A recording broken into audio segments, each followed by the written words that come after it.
Hello दोस्तों, आप सभी का स्वागत है आपके अपने यूट्यूब चैनल सतलोक एकेडमी पर। दोस्तों, मैं हूं सुदीप सर और आज हम लोग केमिस्ट्री में हेनरी का नियम यानी हेनरी लॉ के बारे में आज हम लोग पढ़ने वाले हैं। दोस्तों, हेनरी लॉ जो है यानी हेनरी का जो नियम है केमिस्ट्री में बहुत ही इम्पोर्टेंट रखता है।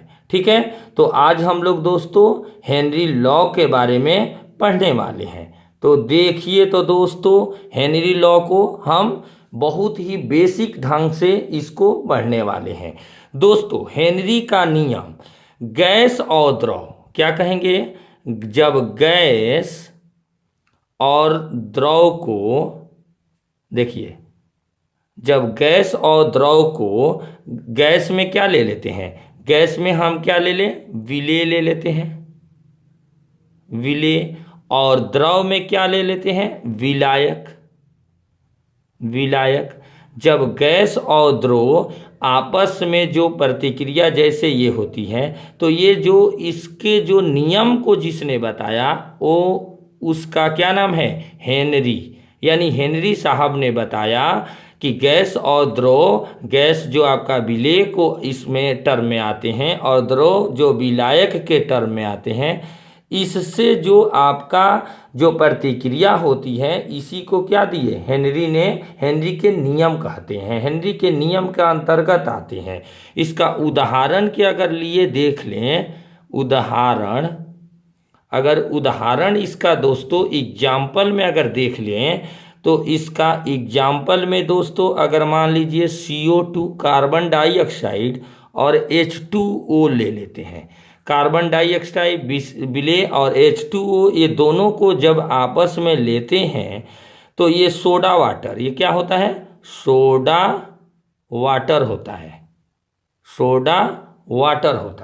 क्या होता है दोस्तों, ये सोडा वाटर होता है।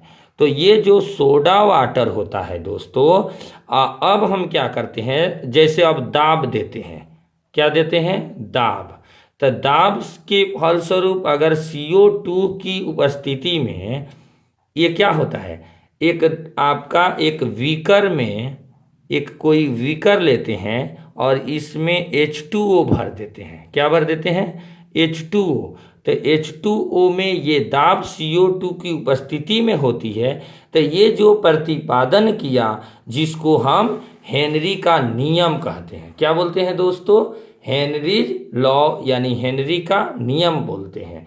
अब आइए इसके आगे देखते हैं। अब देखिए तो दोस्तों, हेनरी का नियम यानी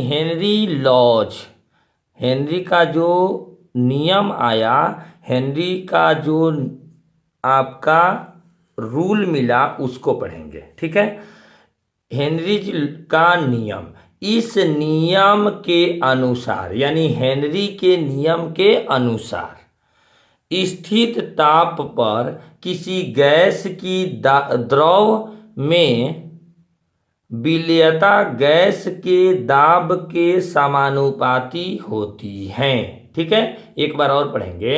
हेनरी का जो नियम है यानी इस नियम के अनुसार स्थित ताप पर किसी गैस की द्रव में विलेयता गैस के दाब के समानुपाती होती है। ठीक है, जैसे इसको हम इस तरह से लिख सकते हैं, M is directly proportional to B।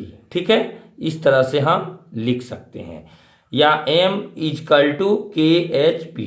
ठीक है, अब हम इसको इस टर्म में भी लिख सकते हैं, देखिए तो इस टर्म में भी लिख सकते हैं, P इजकल टू इसका ऐसे करके भी हम ले सकते हैं M/KH, और KH जो हेनरी स्थिरांक होता है, समानुपाती स्थिरांक भी इसको हम कहते हैं, यानी हेनरी कांस्टेंट। ठीक है, अब हम आगे इसका देखते हैं दोस्तों, हेनरी के नियम की सीमाएं, यानी हेनरी के जो नियम हैं उसकी क्या सीमाएं हैं उसको पढ़ेंगे।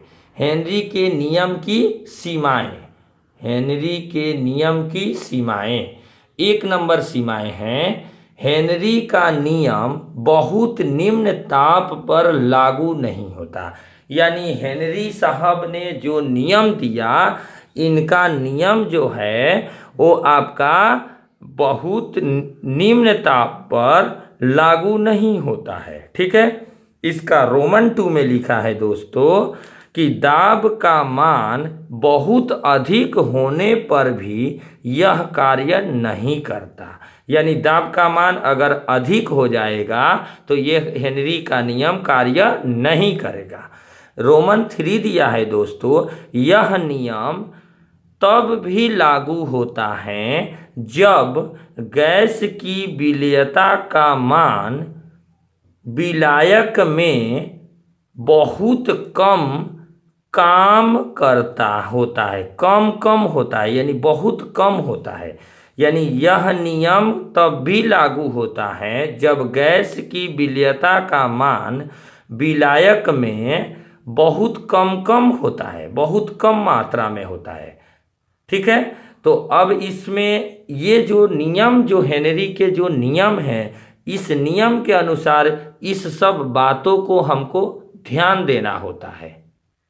और जो रोमन 4 नंबर इनकी जो सीमाएं हैं हेनरी की, यह नियम ऐसे विलयनों पर लागू नहीं होता है जिसमें विलेय विलायक से रासायनिक अभिक्रिया करता है। जैसे में ये NH3 यानी अमोनिया H2O से यौगिक से ये क्या करता है, विलेय से ये रासायनिक अभिक्रिया बनाता है। देखिए तो रासायनिक अभिक्रिया बनाएगा। और HCl H2O से आयनिक जो अभिक्रिया बनेगा, देखिए यहाँ आयनिक रूप में रहेगा, ये यौगिक के रूप में है, ये आयनिक के रूप में है। ठीक है, तो कह रहा है कि यह नियम ऐसे विलयनों पर लागू नहीं होता है जिसमें विलेय विलायक से रासायनिक अभिक्रिया करता है। ठीक है, तो इस प्रकार से हम हेनरी के लॉ को हमने एक छोटे से वीडियो में समझने की कोशिश किया। अगर हमारे वीडियो को आपको अच्छा लगा होगा तो मेरे चैनल पर नए हैं तो सब्सक्राइब करें। थैंक यू, धन्यवाद, बेस्ट ऑफ लक।